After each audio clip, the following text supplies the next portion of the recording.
Name of the story: The Adventure of the Speckled Band. Name of the author: Sir Arthur Conan Doyle. Name of detective: Sherlock Holmes.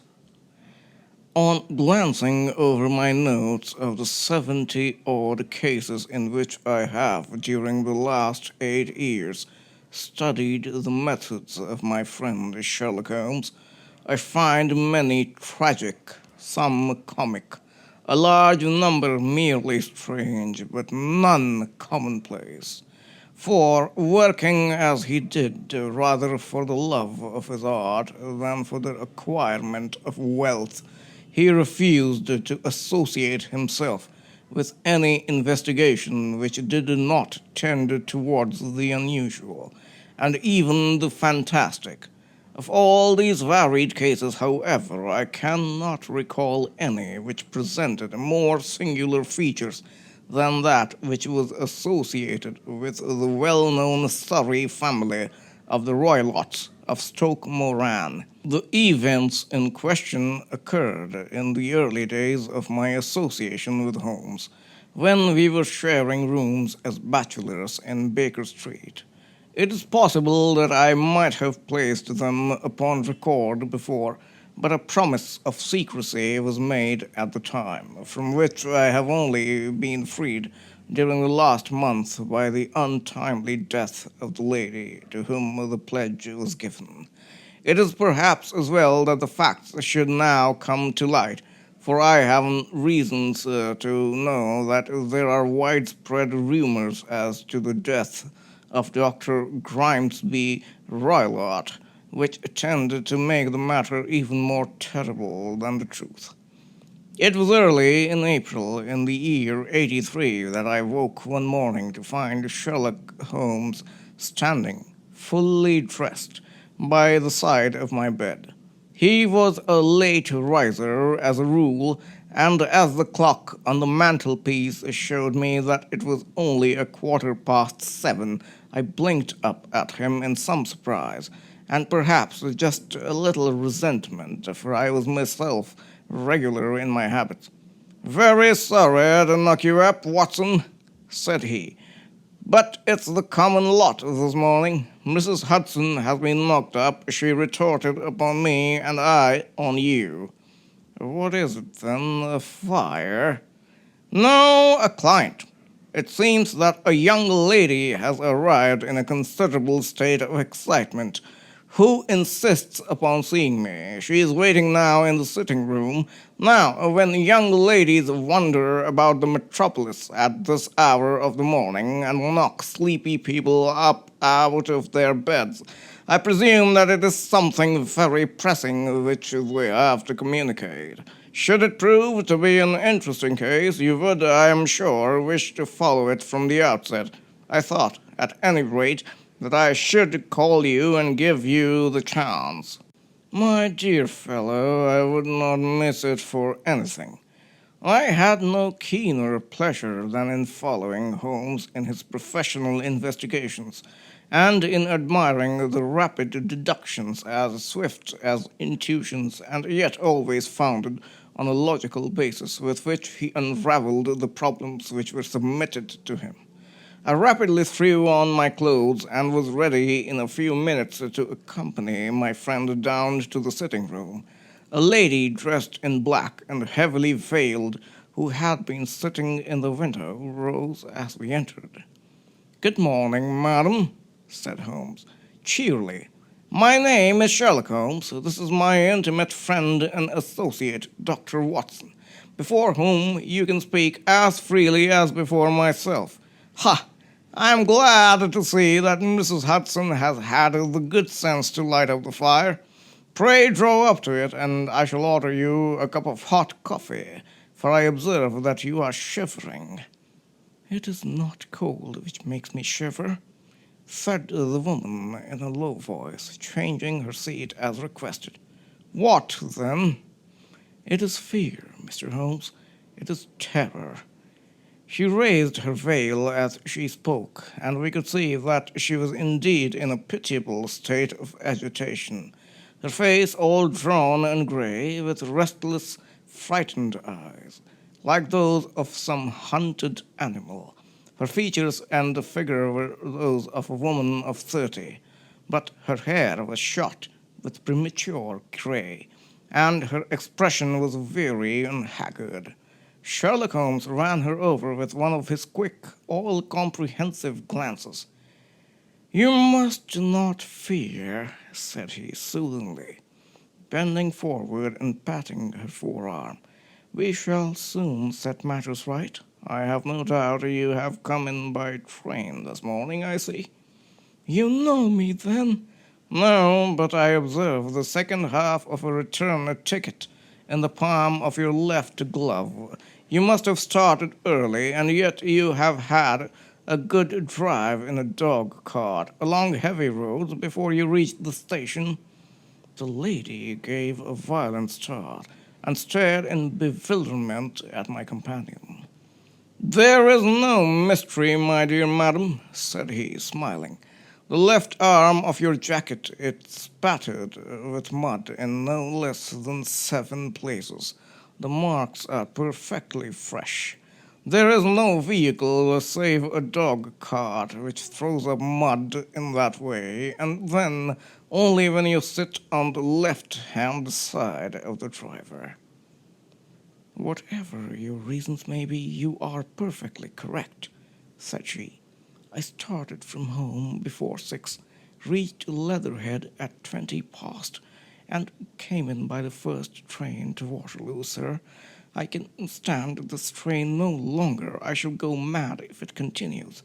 I have no one to turn to, none, save only one who cares for me, and he, poor fellow, can be of little aid.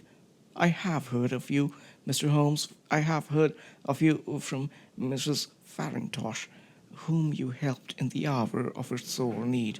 It was from her that I had your address. Oh, sir, do you not think that you could help me too, and at least throw a little light through the dense darkness which surrounds me? At present it is out of my power to reward you for your services, but in a month or 6 weeks I shall be married, with the control of my own income, and then at least you shall not find me ungrateful." Holmes turned to his desk and, unlocking it, drew out a small case-book which he consulted. "Farintosh," said he. "Ah, yes, I recall the case. It was concerned with an opal tiara. I think it was before your time, Watson.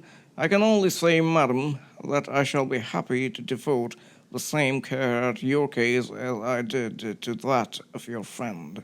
As to reward, my profession is its own reward, but you are at liberty to defray whatever expenses I may be put to, at the time which suits you best. And now I beg that you will lay before us everything that may help us in forming an opinion upon the matter." "Alas," replied our visitor, "the very horror of my situation lies in the fact that my fears are so vague, and my suspicions depend so entirely upon small points which might seem trivial to another, that even he to whom of all others I have a right to look for help and advice looks upon all that I tell him about it as the fancies of a nervous woman. He does not say so, but I can read it from his soothing answers and averted eyes. But I have heard, Mr. Holmes, that you can see deeply into the manifold wickedness of the human heart. You may advise me how to walk amid the dangers which encompass." "I am all attention, madam." "My name is Helen Stoner, and I am living with my stepfather, who is the last survivor of one of the oldest Saxon families in England, the Roylotts of Stoke Moran, on the western border of Surrey." Holmes nodded his head. "The name is familiar to me," said he. "The family was at one time among the richest in England, and the estates extended over the borders into Berkshire in the north and Hampshire in the west. In the last century, however, four successive heirs were of a dissolute and wasteful disposition, and the family ruin was eventually completed by a gambler in the days of the Regency. Nothing was left save a few acres of ground and the 200-year-old house, which is itself crushed under a heavy mortgage. The last squire dragged out his existence there, living the horrible life of an aristocratic pauper. But his only son, my stepfather, saying that he must adapt himself to the new conditions, obtained an advance from a relative, which enabled him to take a medical degree and went out to Calcutta, where, by his professional skill and his force of character, he established a large practice. In a fit of anger, however, caused by some robberies which had been perpetrated in the house, he beat his native butler to death, and narrowly escaped a capital sentence. As it was, he suffered a long term of imprisonment, and afterwards returned to England a morose and disappointed man. When Dr. Roylott was in India, he married my mother, Mrs. Stoner, the younger widow of Major General Stoner of the Bengal Artillery. My sister Julia and I were twins, and we were only 2 years old at the time of my mother's remarriage. She had a considerable sum of money, not less than £1,000 a year, and this she bequeathed to Dr. Roylott entirely while we resided with him, with the provision that a certain annual sum should be allowed to each of us in the event of our marriage. Shortly after our return to England, my mother died. She was killed 8 years ago in a railway accident near Crewe. Dr. Roylott then abandoned his attempts to establish himself in practice in London and took us to live with him in the old ancestral house at Stoke Moran. The money which my mother had left was enough for all our wants, and there seemed to be no obstacle to our happiness. But a terrible change came over our stepfather about this time. Instead of making friends and exchanging visits with our neighbors, who had at first been overjoyed to see a Roylott of Stoke Moran back in the old family seat, he shut himself up in his house and seldom came out save to indulge in ferocious quarrels with whoever might cross his path. Violence of temper approaching to mania has been hereditary in the men of the family, and in my stepfather's case it had, I believe, been intensified by his long residence in the tropics. A series of disgraceful brawls took place, two of which ended in the police court, until at last he became the terror of the village, and the folks would fly at his approach, for he is a man of immense strength and absolutely uncontrollable in his anger. Last week he hurled the local blacksmith over a parapet into a stream, and it was only by paying over all the money which I could gather together that I was able to avert another public exposure.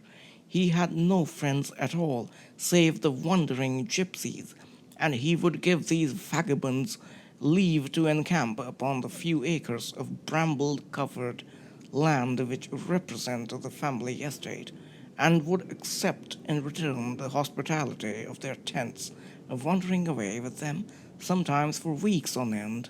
He has a passion also for Indian animals, which are sent over to him by a correspondent, and he has at this moment a cheetah and a baboon which wander freely over his grounds and are feared by the villagers almost as much as their master. You can imagine from what I say that my poor sister Julia and I had no great pleasure in our lives. No servant would stay with us, and for a long time we did all the work of the house.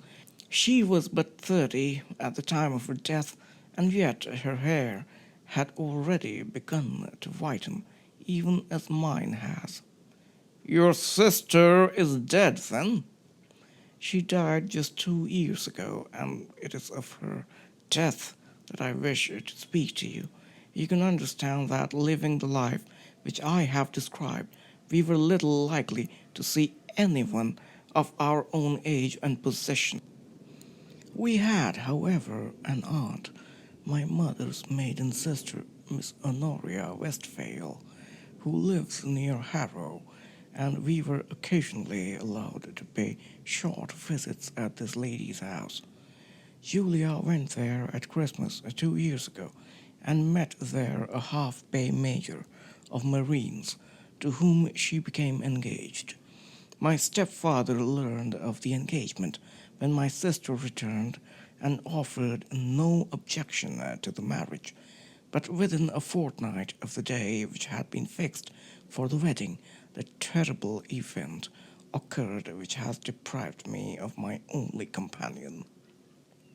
Sherlock Holmes had been leaning back in his chair, with his eyes closed and his head sunk in a cushion, but he half opened his lids now and glanced across at his visitor. "Pray be precise as to details," said he. "It is easy for me to be so, for every event of that dreadful time is seared into my memory.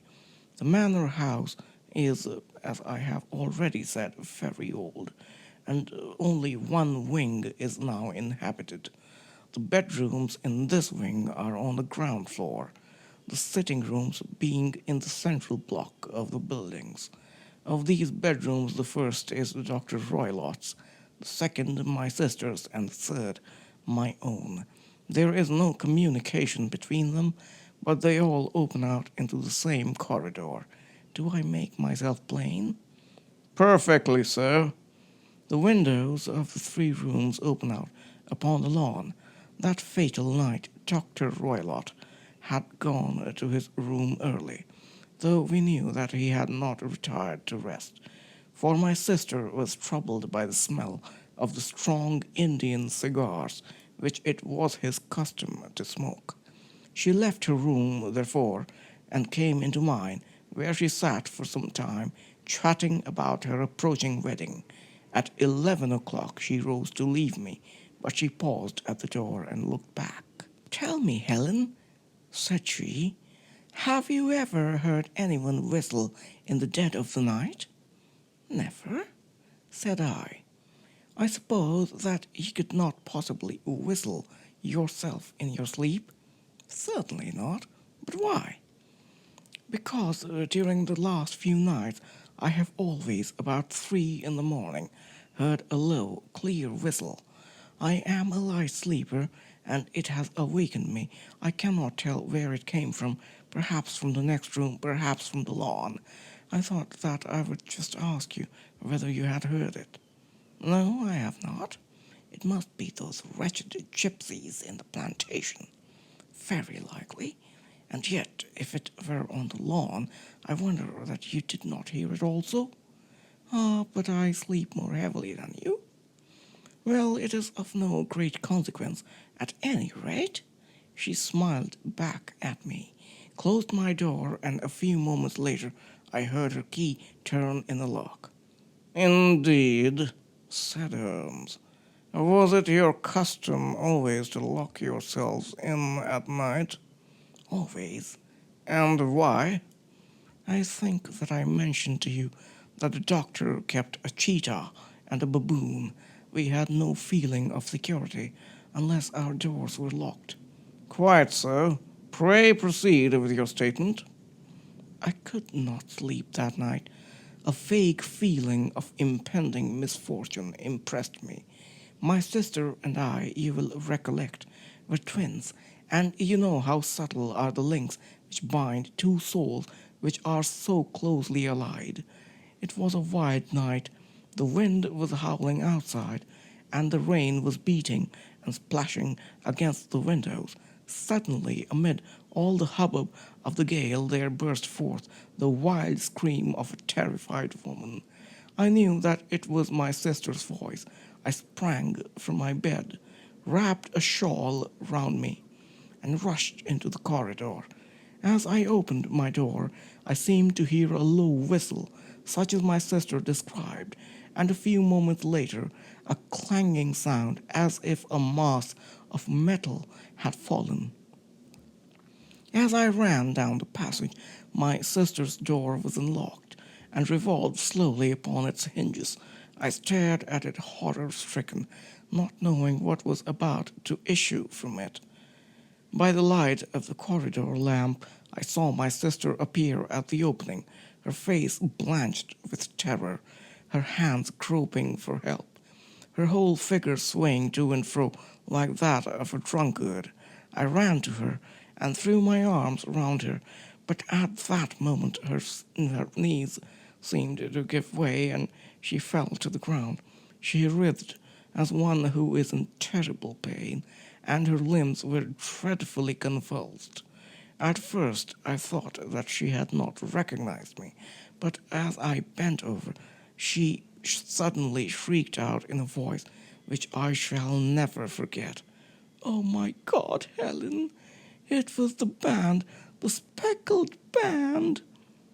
There was something else which she would fain have said, and she stabbed with her finger into the air in the direction of the doctor's room, but a fresh convulsion seized her and choked her words.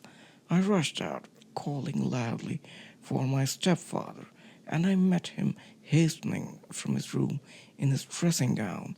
When he reached my sister's side, she was unconscious, and though he poured brandy down her throat and sent for medical aid from the village, all efforts were in vain, for she slowly sank and died without having recovered her consciousness.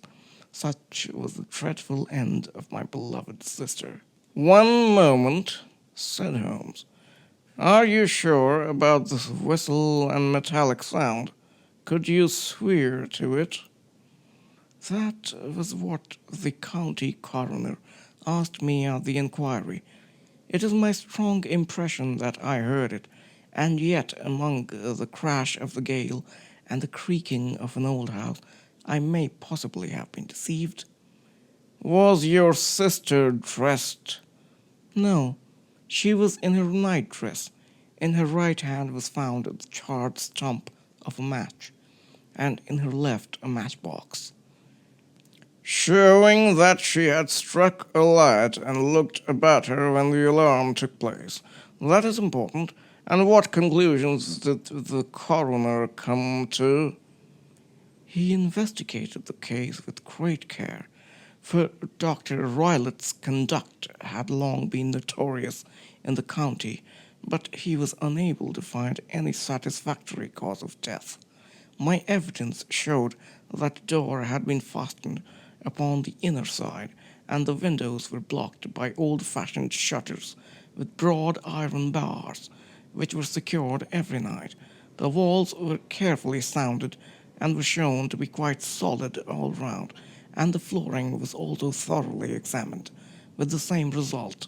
The chimney is wide, but is barred up by 4 large staples. It is certain, therefore, that my sister was quite alone when she met her end. Besides, there were no marks of any violence upon her." "How about poison?" "The doctors examined her for it, but without success." "What do you think that this unfortunate lady died of, then?" "It is my belief that she died of pure fear and nervous shock, though what it was that frightened her I cannot imagine." "Were there gypsies in the plantation at the time?" "Yes, there are nearly always some there." "And what did you gather from this allusion to a band? A speckled band?" "Sometimes I have thought that it was merely the wild talk of delirium. Sometimes that it may have referred to some band of people, perhaps to these very gypsies in the plantation. I do not know whether the spotted handkerchiefs, which so many of them wear over their heads, might have suggested the strange adjective which he used." Holmes shook his head, like a man who is far from being satisfied. "These are very deep waters," said he. "Pray go on with your narrative." 2 years have passed since then, and my life has been until lately lonelier than ever. A month ago, however, a dear friend whom I have known for many years has done me the honor to ask my hand in marriage. His name is Armitage, Percy Armitage, the second son of Mr. Armitage, of Crane Water, near Reading. My stepfather has offered no opposition to the match, and we are to be married in the course of the spring. 2 days ago, some repairs were started in the west wing of the building, and my bedroom wall has been pierced, so that I have had to move into the chamber in which my sister died, and to sleep in the very bed in which she slept. Imagine, then, my thrill of terror when last night, as I lay awake, thinking over her terrible fate, I suddenly heard, in the silence of the night, the low whistle which had been the herald of her own death. I sprang up and lit the lamp, but nothing was to be seen in the room. I was too shaken to go to bed again. However, so I dressed, and as soon as it was daylight I slipped down, caught a dog cart at the Crown Inn, which is opposite, and drove to Leatherhead, from whence I have come on this morning with the one object of seeing you and asking your advice." "You have done wisely," said my friend. "But have you told me all?" "Yes, all." "Miss Roylott, you have not. You are screening your stepfather." "Why, what do you mean?" For answer, Holmes pushed back the frill of black lace which fringed the hand that lay upon our visitor's knee. 5 little livid spots, the marks of 4 fingers and a thumb, were printed upon the white wrist. "You have been cruelly used," said Holmes. The lady colored deeply and covered over her injured wrist. "He is a hard man," she said, "and perhaps he hardly knows his own strength." There was a long silence, during which Holmes leaned his chin upon his hands and stared into the crackling fire. "This is a very deep business," he said at last. "There are 1,000 details which I should desire to know before I decide upon our course of action. Yet we have not a moment to lose. If we were to come to Stoke Moran today, would it be possible for us to see over these rooms without the knowledge of your stepfather?" As it happens, he spoke of coming into town today upon some most important business. It is probable that he will be away all day, and that there will be nothing to disturb you. We have a housekeeper now, but she is old and foolish, and I could easily get her out of the way." "Excellent. You are not averse to this trip, Watson?" "By no means." "Then we shall both come. What are you going to do yourself?" "I have 1 or 2 things which I would wish to do now that I am in town, but I shall return by the 12 o'clock train, so as to be there in time for your coming." "And you may expect us early in the afternoon. I have myself some small business matters to attend to. Will you not wait and breakfast?" "No, I must go. My heart is lightened already, since I have confided my trouble to you. I shall look forward to seeing you again this afternoon." She dropped her thick black veil over her face and glided from the room. "And what do you think of it all, Watson?" asked Sherlock Holmes, leaning back in his chair. "It seems to me to be a most dark and sinister business." "Dark enough and sinister enough. Yet, if the lady is correct in saying that the flooring and walls are sound, and that the door, window, and chimney are impassable, then her sister must have been undoubtedly alone when she met her mysterious end. What becomes then of these nocturnal whistles, and what of the very peculiar words of the dying woman? I cannot think. When you combine the ideas of whistles at night with the presence of a band of gypsies, who are on intimate terms with this old doctor, the fact that we have every reason to believe that the doctor has an interest in preventing his stepdaughter's marriage, the dying allusion to a band, and finally the fact that Miss Helen Stoner heard a metallic clang, which might have been caused by one of those metal bars that secured the shutters falling back into its place. I think that there is good ground to think that the mystery may be cleared along those lines. But what then did the gypsies do? I cannot imagine. I see many objections to any such theory. And so do I. It is precisely for that reason that we are going to Stoke Moran this day. I want to see whether the objections are fatal, or if they may be explained away. But what in the name of the devil? The ejaculation had been drawn from my companion by the fact that our door had been suddenly dashed open, and that a huge man had framed himself in the aperture. His costume was a peculiar mixture of the professional and of the agricultural, having a black top hat, a long frock coat, and a pair of high gaiters, with a hunting crop swinging in his hand. So tall was he that his hat actually brushed the crossbar of the doorway, and his breadth seemed to span it across from side to side. A large face, seared with 1,000 wrinkles, burned yellow with the sun, and marked with every evil passion, was turned from one to the other of us, while his deep-set, bile-shot eyes and his high, thin, fleshless nose gave him somewhat a resemblance to the fierce old bird of prey. "Which of you is Holmes?" asked this apparition. "My name, sir, but you have the advantage of me," said my companion quietly. "I am Dr. Grimesby Rylott of Stoke Moran." "Indeed, doctor," said Holmes blandly. "Pray take a seat."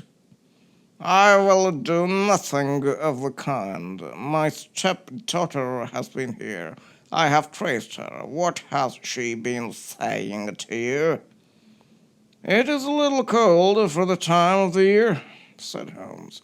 "What has she been saying to you?" screamed the old man furiously. "But I have heard that the crocuses promise well," continued my companion imperturbably. "Ha! You put me off, do you?" said our new visitor, taking a step forward and shaking his hunting crop. "I know you, you scoundrel. I have heard of you before. You are Holmes the meddler." My friend smiled. "Holmes the busybody." His smile broadened. "Holmes the Scotland Yard Jack in office." Holmes chuckled heartily. "Your conversation is most entertaining," said he.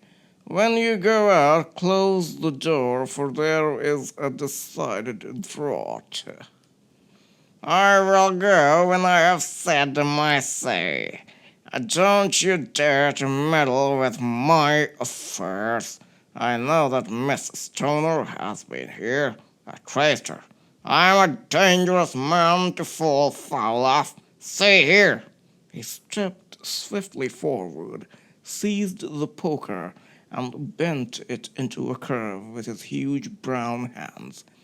See that you keep yourself out of my grip, he snarled, and hurling the twisted poker into the fireplace, he strode out of the room. He seems a very amiable person, said Holmes. I am not quite so bulky, but if he had remained, I might have shown him that my grip was not much more feeble than his own. As he spoke, he picked up the steel poker and, with a sudden effort, straightened it out again.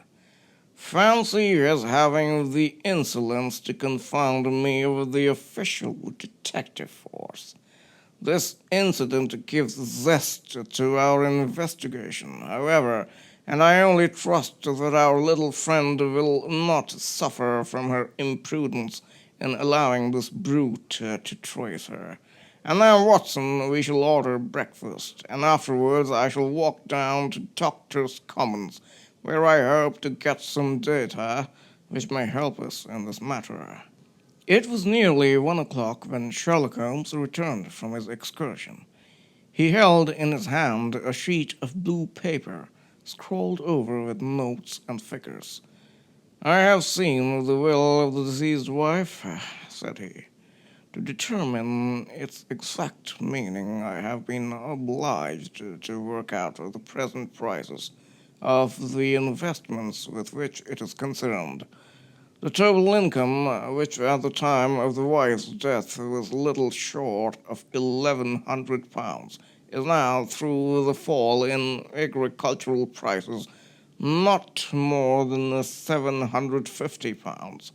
Each daughter can claim an income of £250 in case of marriage. It is evident, therefore, that if both girls had married, this beauty would have had a mere pittance, while even one of them would cripple him to a very serious extent.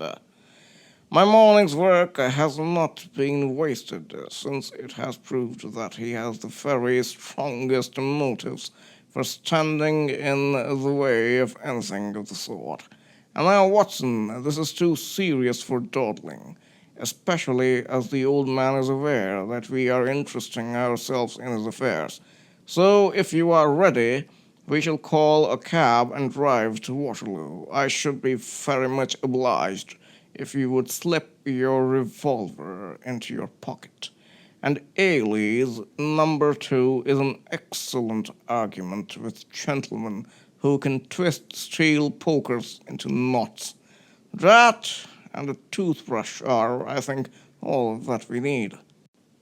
At Waterloo, we were fortunate in catching a train for Leatherhead, where we hired a trap at the station inn and drove for 4 or 5 miles through the lovely Surrey lanes.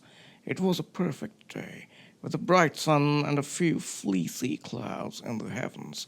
The trees and wayside hedges were just throwing out their first green shoots, and the air was full of the pleasant smell of the moist earth. To me, at least, there was a strange contrast between the sweet promise of the spring and this sinister quest upon which we were engaged. My companion sat in the front of the trap, his arms folded, his hat pulled down over his eyes, and his chin sunk upon his breast, buried in the deepest thought. Suddenly, however, he started, tapped me on the shoulder, and pointed over the meadows. "Look there," said he. A heavily timbered park stretched up in a gentle slope, thickening into a grove at the highest point. From amid the branches there jutted out the grey gables and high roof tree of a very old mansion. "Stoke Moran," said he. "Yes, sir. That'll be the house of Dr. Grimesby, Roylott," remarked the driver. "There is some building going on there," said Holmes. "That is where we are going." "There's the village," said the driver, pointing to a cluster of roofs some distance to the left. But if you want to get to the house, you'll find it shorter to get over the stile. And so, by the footpath over the fields, there it is where the lady is walking. And the lady, I fancy, is Miss Stoner, observed Holmes, shading his eyes. Yes, I think we had better do as you suggest. We got off, paid our fare, and the trap rattled back on its way to Leatherhead. I thought it as well, said Holmes, as we climbed the stile, that this fellow should think we had come here as architects, or on some definite business. It may stop gossip. Good afternoon, Miss Toner. You see that we have been as good as our word. Our client of the morning had hurried forward to meet us with a face which spoke her joy. I have been waiting so eagerly for you, she cried, shaking hands with us warmly. All has turned out splendidly. Dr. Roylott has gone to town, and it is unlikely that he will be back before evening. We have had the pleasure of making the doctor's acquaintance, said Holmes, and in a few words he sketched out what had occurred. Miss Stoner turned white to the lips as she listened. Good heavens, she cried. He has followed me, then? So it appears. He is so cunning that I never know when I am safe from him. What will he say when he returns? He must guard himself, for he may find that there is someone more cunning than himself upon his track. You must lock yourself up from him tonight. If he is violent, we shall take you away to your aunt's at Harrow. Now we must make the best use of our time, so kindly take us at once to the rooms which we are to examine. The building was of grey, lichen-blotched stone, with a high central portion and two curving wings, like the claws of a crab, thrown out on each side. In one of these wings the windows were broken and blocked with wooden boards, while the roof was partly caved in, a picture of ruin. The central portion was in little better repair, but the right-hand block was comparatively modern, and the blinds in the windows with the blue smoke curling up from the chimneys showed that this was where the family resided. Some scaffolding had been erected against the end wall, and the stonework had been broken into, but there were no signs of any workmen at the moment of our visit. Holmes walked slowly up and down the ill-trimmed lawn and examined with deep attention the outsides of the windows. This, I take it, belongs to the room in which you used to sleep, the center one to your sisters, and the next one to the main building to Dr. Roylott's chamber. Exactly so, but I am now sleeping in the middle one. Pending the alterations, as I understand. By the way, there does not seem to be any pressing need for repairs at that end wall. There were none. I believe it was an excuse to move me from my room. That is suggestive. Now, on the other side of this narrow wing runs the corridor from which these three rooms open. There are windows in it, of course. Yes, but very small ones, too narrow for anyone to pass through. As you both locked your doors at night, your rooms were unapproachable from that side. Now, would you have the kindness to go into your room and bar your shutters? Miss Toner did so, and Holmes, after a careful examination through the open window, endeavored in every way to force the shutter open, but without success. There was no slit through which a knife could be passed to raise the bar. Then with his lens he tested the hinges, but they were of solid iron, built firmly into the massive masonry. Said he, scratching his chin in some perplexity. My theory certainly presents some difficulties. No one could pass these shutters if they were bolted. Well, we shall see if the inside throws any light upon the matter. A small side door led into the whitewashed corridor, from which the three bedrooms opened. Holmes refused to examine the third chamber, so we passed at once to the second, that in which Miss Stoner was now sleeping, and in which her sister had met with her fate. It was a homely little room with a low ceiling and a gaping fireplace, after the fashion of old country houses. A brown chest of drawers stood in one corner, a narrow white counterpaned bed in another, and a dressing table on the left-hand side of the window. These articles, with the two small wickerwork chairs, made up all the furniture in the room save for a square of Wilton carpet in the center. The boards around and the paneling of the walls were of brown, worm-eaten oak, so old and discolored that it may have dated from the original building of the house. Holmes drew one of the chairs into a corner and sat silent, while his eyes travelled round and up and down, taking in every detail of the apartment. "Where does that bell communicate with?"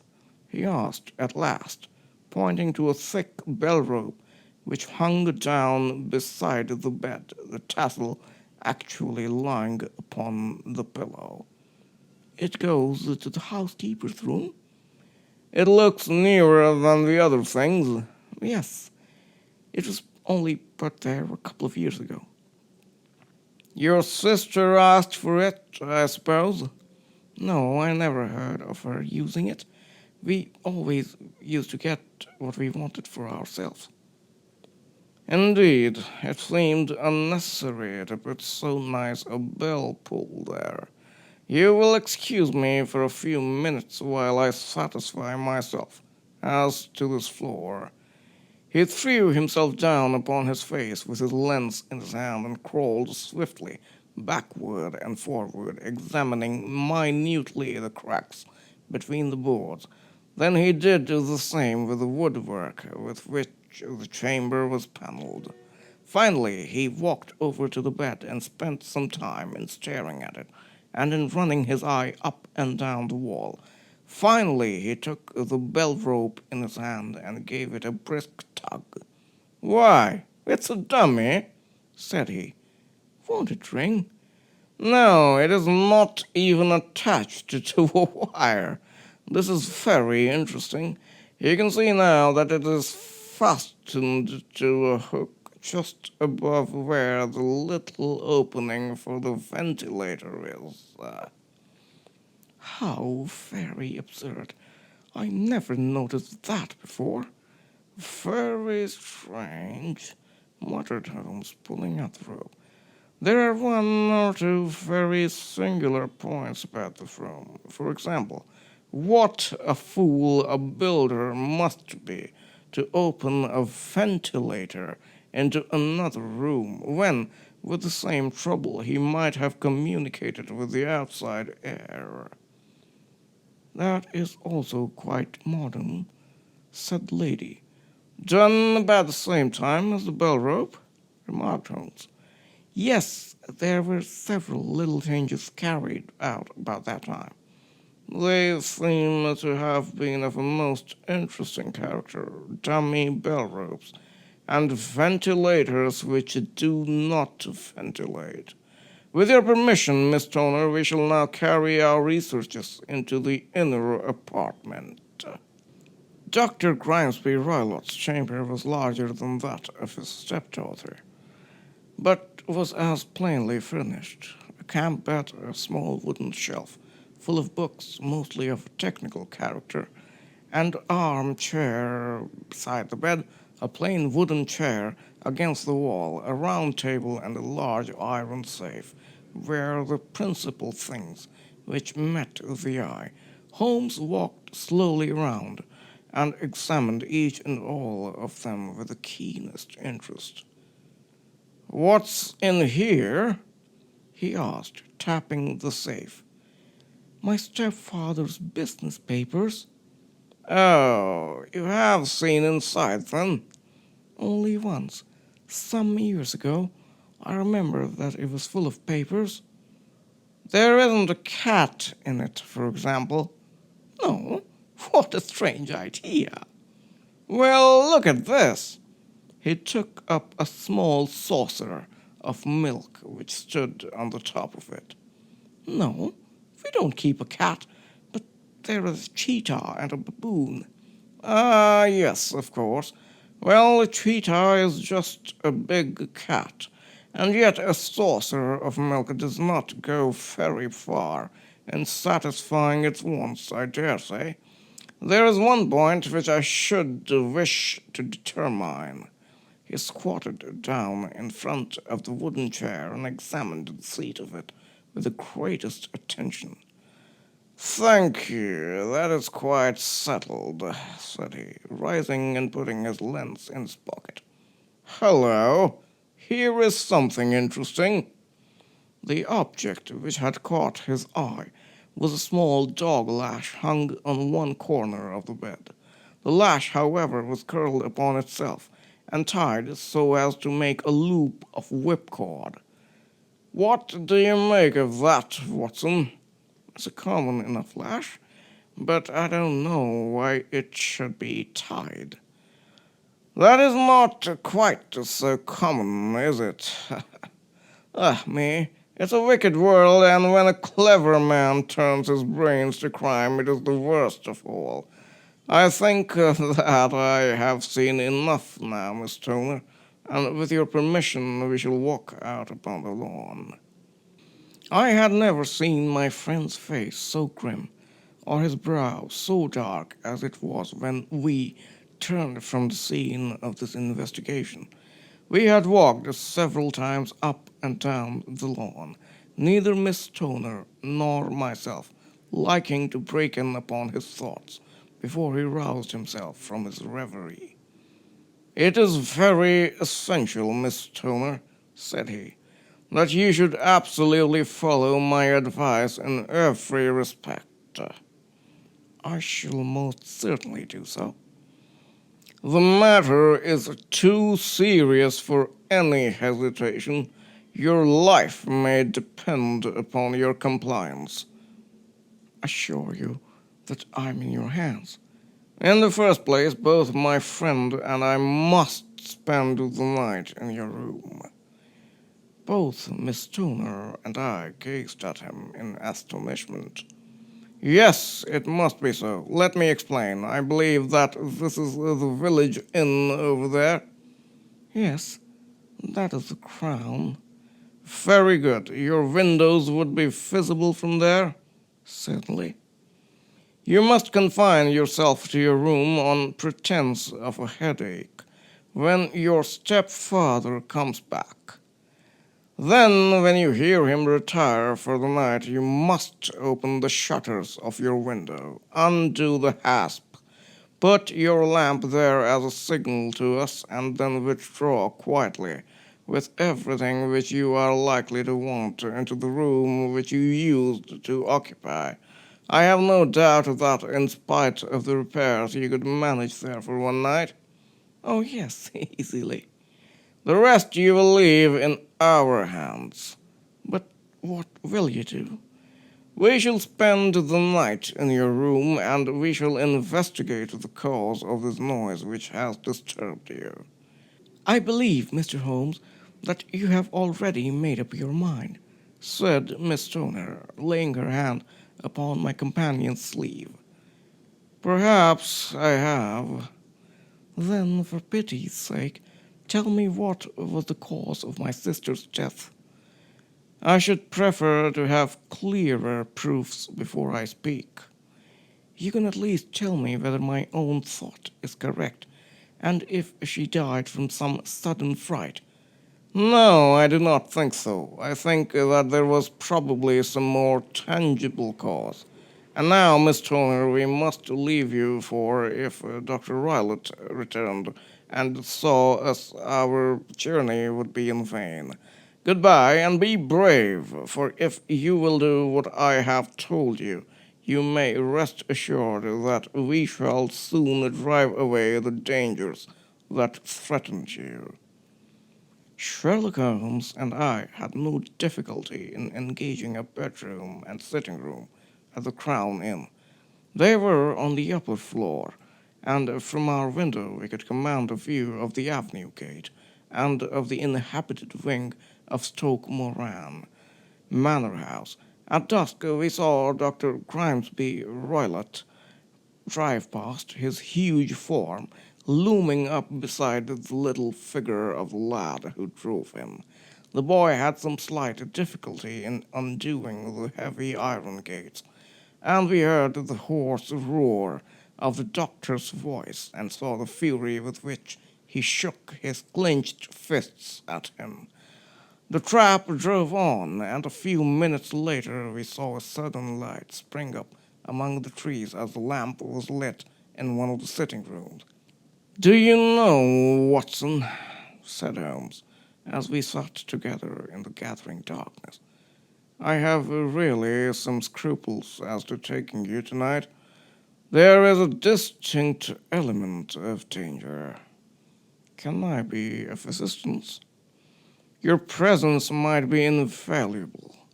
Then I shall certainly come. It is very kind of you. You speak of danger. You have evidently seen more in these rooms than was visible to me. No, but I fancy that I may have deduced a little more. I imagine that you saw all that I did. I saw nothing remarkable save the bell rope, and what purpose that could answer, I confess, is more than I can imagine. You saw the ventilator, too? Yes, but I do not think that it is such a very unusual thing to have a small opening between two rooms. It was so small that a rat could hardly pass through. I knew that we should find a ventilator before we ever came to Stoke Moran. My dear Holmes. Oh, yes, I did. You remember in her statement she said that her sister could smell Dr. Rylott's cigar.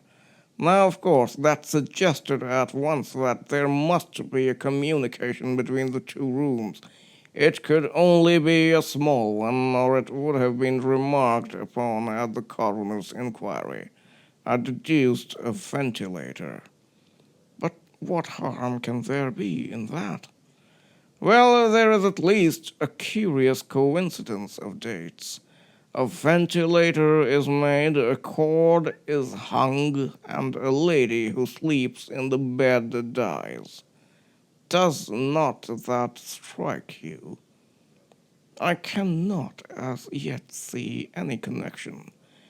Did you observe anything very peculiar about that bed? No. It was clamped to the floor. Did you ever see a bed fastened like that before? I cannot say that I have. The lady could not move her bed. It must always be in the same relative position to the ventilator and to the rope, or so we may call it, since it was clearly never meant for a bell pull. Holmes, I cried, I seem to see dimly what you are hinting at. We are only just in time to prevent some subtle and horrible crime. Subtle enough and horrible enough. When a doctor goes wrong, he is the first of criminals. He has nerve and he has knowledge.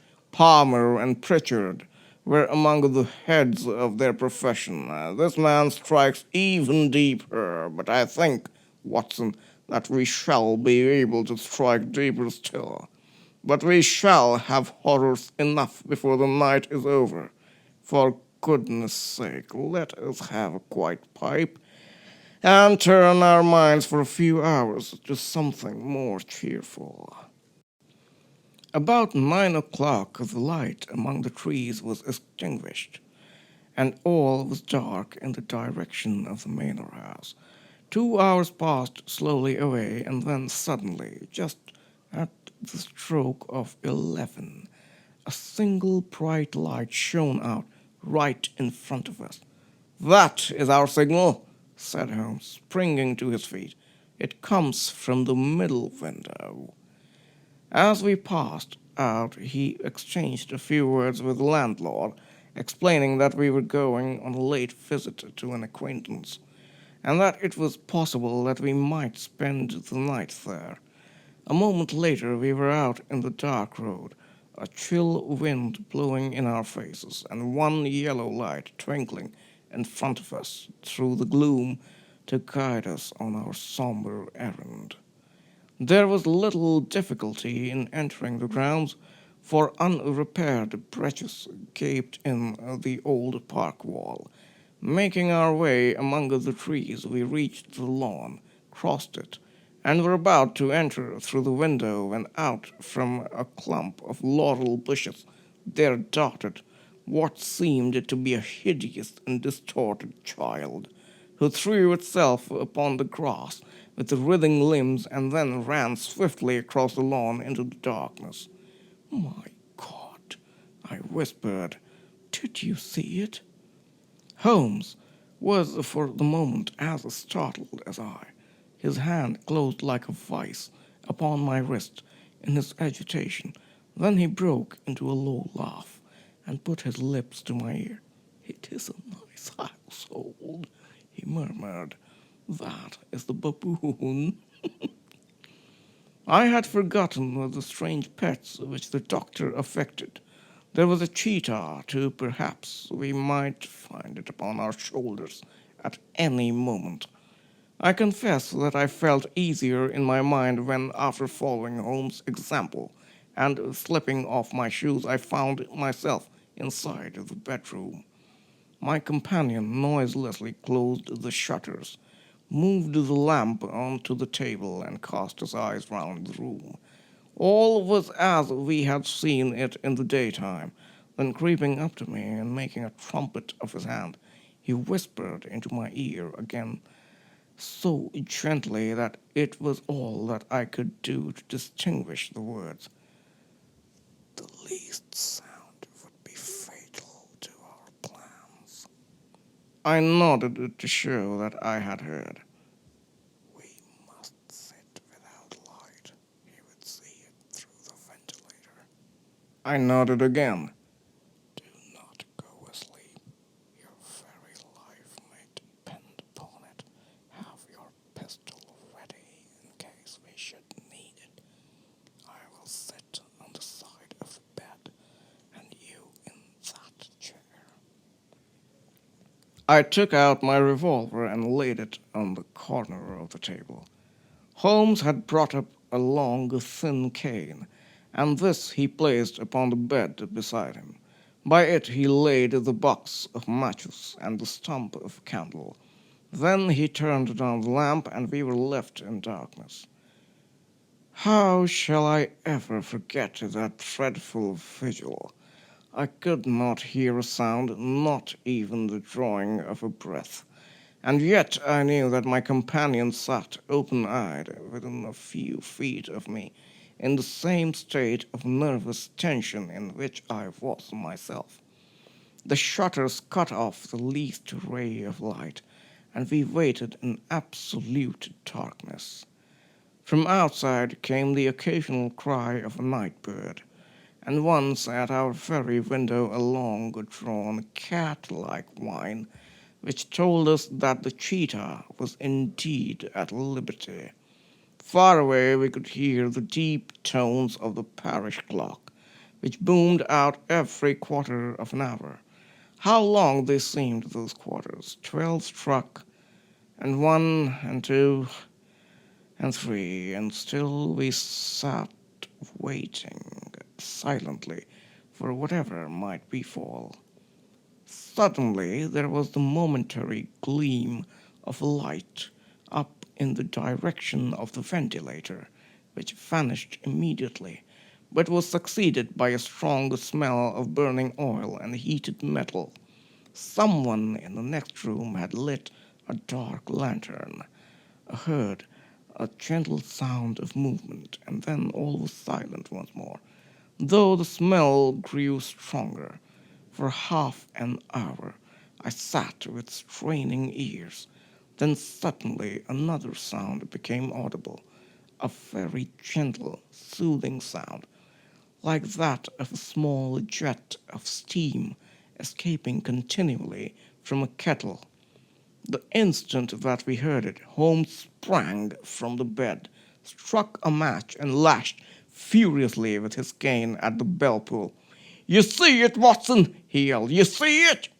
But I saw nothing. At the moment when Holmes struck the light, I heard a low, clear whistle, but the sudden glare flashing into my weary eyes made it impossible for me to tell what it was at which my friend lashed so savagely.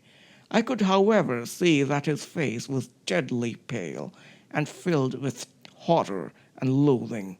He had ceased to strike and was gazing up at the ventilator when suddenly there broke from the silence of the night the most horrible cry to which I have ever listened. It swelled up louder and louder, a hoarse yell of pain and fear and anger, all mingled in one dreadful shriek. They say that away down in the village, and even in the distant parsonage, that cry raised the sleepers from their beds. It struck cold to our hearts, and I stood gazing at Holmes, and he at me, until the last echoes of it had died away into the silence from which it rose. "What can it mean?" I gasped. "It means that it is all over," Holmes answered. "And perhaps, after all, it is for the best. Take your pistol, and we will enter Dr. Roylott's room." With a grave face, he lit the lamp and led the way down the corridor. Twice he struck at the chamber door without any reply from within.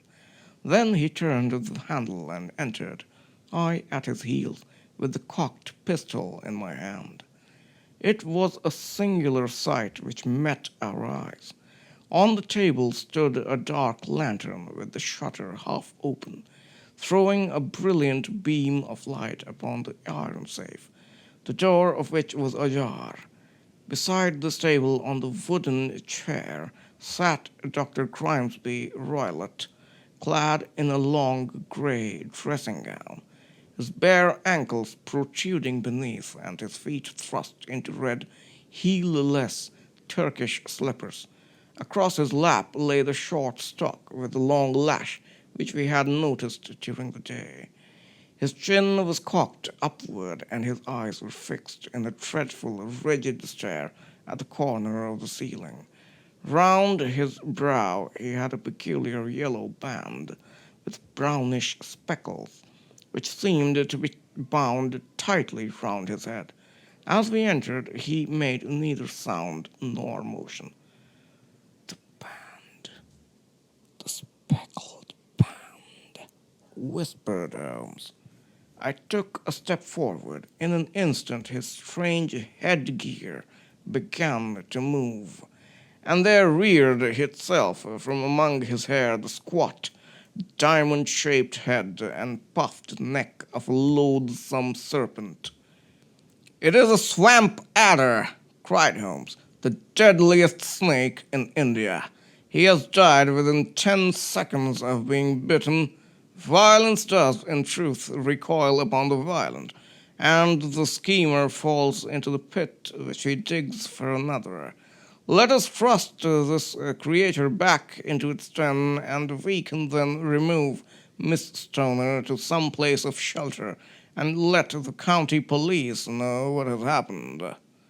As he spoke, he drew the dog whip swiftly from the dead man's lap, and throwing the noose around the reptile's neck, he drew it from its horrid perch, and carrying it at arm's length, threw it into the iron safe, which he closed upon it. Such are the true facts of the death of Dr. Grimesby Roylott of Stoke Moran.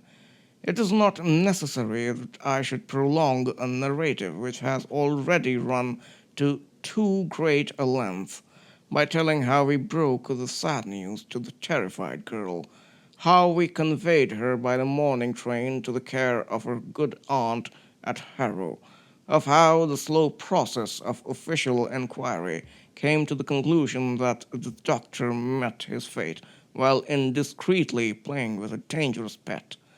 The little which I had yet to learn of the case was told me by Sherlock Holmes as we travelled back next day. "I had," said he, "come to an entirely erroneous conclusion, which shows, my dear Watson, how dangerous it always is to reason from insufficient data. The presence of the gypsies and the use of the word band, which was used by the poor girl, no doubt to explain the appearance which she had caught a hurried glimpse of by the light of her match, were sufficient to put me upon an entirely wrong scent. I can only claim the merit that I instantly reconsidered my position when, however, it became clear to me that whatever danger threatened an occupant of the room could not come either from the window or the door. My attention was speedily drawn, as I have already remarked to you, to this ventilator, and to the bell rope which hung down to the bed. The discovery that this was a dummy and that the bed was clamped to the floor instantly gave rise to the suspicion that the rope was there as a bridge for something passing through the hole and coming to the bed. The idea of a snake instantly occurred to me, and when I coupled it with my knowledge that the doctor was furnished with a supply of creatures from India, I felt that I was probably on the right track. The idea of using a form of poison which could not possibly be discovered by any chemical test was just such a one as would occur to a clever and ruthless man who had had an Eastern training. The rapidity with which such a poison would take effect would also, from his point of view, be an advantage. It would be a sharp-eyed coroner, indeed, who could distinguish the two little dark punctures, which would show where the poison fangs had done their work. Then I thought of the whistle. Of course he must recall the snake before the morning light revealed it to the victim. He had trained it, probably by the use of the milk which we saw, to return to him when summoned. He would put it through this ventilator at the hour that he thought best, with the certainty that it would crawl down the rope and land on the bed. It might or might not bite the occupant. Perhaps she might escape every night for a week, but sooner or later she must fall a victim. I had come to these conclusions before ever I had entered his room. An inspection of his chair showed me that he had been in the habit of standing on it, which of course would be necessary in order that he should reach the ventilator. The sight of the safe, the saucer of milk, and the loop of whipcord were enough to finally dispel any doubts which may have remained. The metallic clang heard by Miss Toner was obviously caused by her stepfather hastily closing the door of his safe upon its terrible occupant. Having once made up my mind, you know the steps which I took in order to put the matter to the proof. I heard the creature hiss, as I have no doubt that you did also, and I instantly lit the light and attacked it, with the result of driving it through the ventilator, and also with the result of causing it to turn upon its master at the other side. Some of the blows of my cane came home and roused its snakish temper, so that it flew upon the first person it saw. In this way, I am no doubt indirectly responsible for Dr. Grimesby Roylott's death, and I cannot say that it is likely to weigh very heavily upon my conscience. The end. Thank you for listening. There is no proof that snakes like milk, but that's how literature works. Thank you again.